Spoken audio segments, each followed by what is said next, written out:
đây này tao này chẳng cái này nhom nâng thua videoทำไม một tiết làm bài một hai này tao này cứ dương này dây ông pi cá tiên so khóa cho từ khung cam vị thi SketchUp hai dương nâng thua video miền lại còn upload đôi chia so po đây kì cho nằm từ thua pla nơi tam lừa tập bộ lừa có pla chỉ hao là một việc kỳ ấy nữa đôi chia pla tại miền phượng miền ấyพอទៅមានភ្លើងខាងក្នុងអក្សរអញ្ចឹងអ្នកនរគ្នាបានដឹងហើយថានៅក្នុងកម្មវិធី SketchUp របស់យើងគឺអក្សរខ្មែរហ្នឹងគឺវាអត់ support ទេអញ្ចឹងខ្ញុំថ្ងៃនេះខ្ញុំនឹងធ្វើវីដេអូដើម្បីបង្ហាញអ្នកនរគ្នាអំពីការទាញយកអក្សរខ្មែរដាក់ចូលនៅក្នុងកម្មវិធី SketchUp 2000 SketchUp របស់យើងណា2000ម៉ានក៏បានដែរអញ្ចឹងមានន័យថាឲ្យវាស្គាល់មានន័យថាយើងអត់អាចវាយវាបានទេព្រោះនេះអក្សរនៅក្នុងកម្មវិធី SketchUp ហ្នឹងគឺនេះកន្លែង 3D text របស់វាហ្នឹងគឺជាធម្មតាគឺយើងវាយបានតែជាអក្សរអង់គ្លេសឧទាហរណ៍យើងវាយចេះមក hello អញ្ចឹងអានេះខ្ញុំយកកម្រាស់ផុសរបស់វាអញ្ចឹងអ្នកទាំងអស់គ្នាអាចទៅនេះ font អ្នកទាំងអស់គ្នាអាច select បាន font ខ្មែរមានប៉ុន្តែដល់ពេលគ្នាវាយហើយទាញចូលគឺវាលោតដៃលោតជើងឥឡូវខ្ញុំឧទាហរណ៍អក្សរអង់គ្លេសសិនអង់គ្លេសវាស្គាល់អូខេអញ្ចឹងនេះអក្សរហ្នឹងគឺមានលក្ខណៈអញ្ចឹងគឺយើងអាចវាយវាបានហើយវាមានលក្ខណៈផុសអញ្ចឹងមើលទៅដូច 3D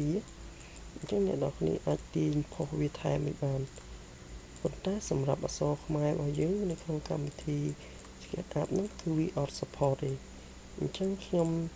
ឧទាហរណ៍មួយទៀតខ្ញុំវាយអក្សរខ្មែរឲ្យអ្នកទាំងគ្នាមើលអញ្ចឹងនេះហើយខ្ញុំ select យក font ខ្មែរណាមួយមកហើយខ្ញុំវាយឧទាហរណ៍ខ្ញុំវាយពាក្យថានិយាយទៅឲ្យតែអក្សរដែលមានដៃជើងគឺវាអត់ស្គាល់ទេអញ្ចឹងឧទាហរណ៍ខ្ញុំដាក់ដងហាញបង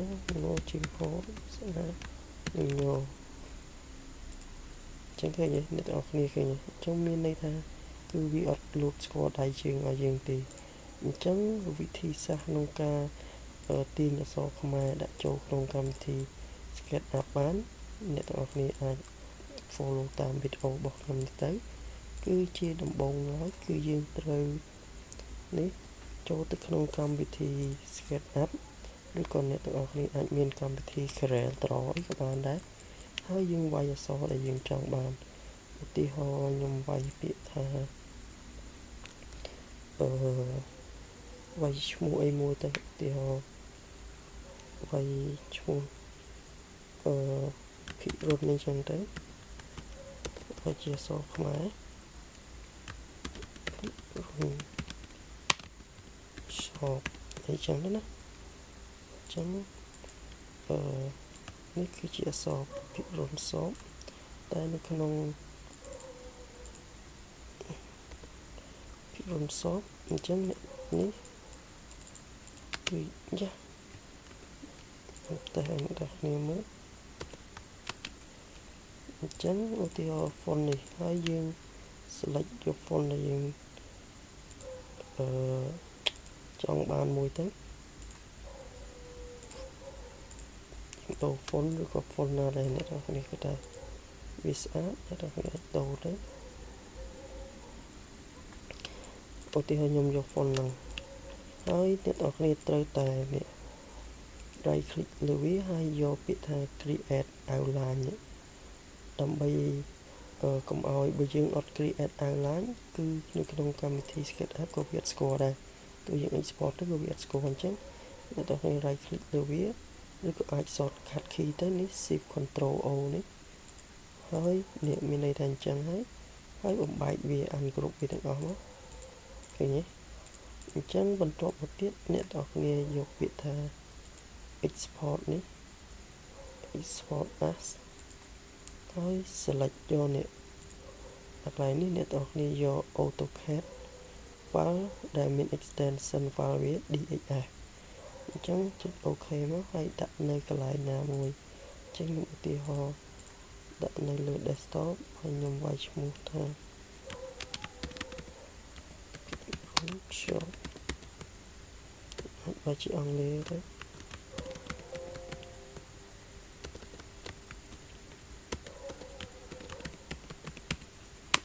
Shop ចឹងខ្ញុំ export វាដាក់នៅលើ desktop មួយចឹងណាហើយយើងអូខេបន្ទាប់មកទៀតអ្នកទាំងអស់គ្នាបើកកម្មវិធី SketchUp រៀងវិញមកហើយយើងនេះ export import ចូលមក file ហ្នឹងនៅក្នុង Elas គឺយើង export មានន័យថាយើងនាំ file ចេញ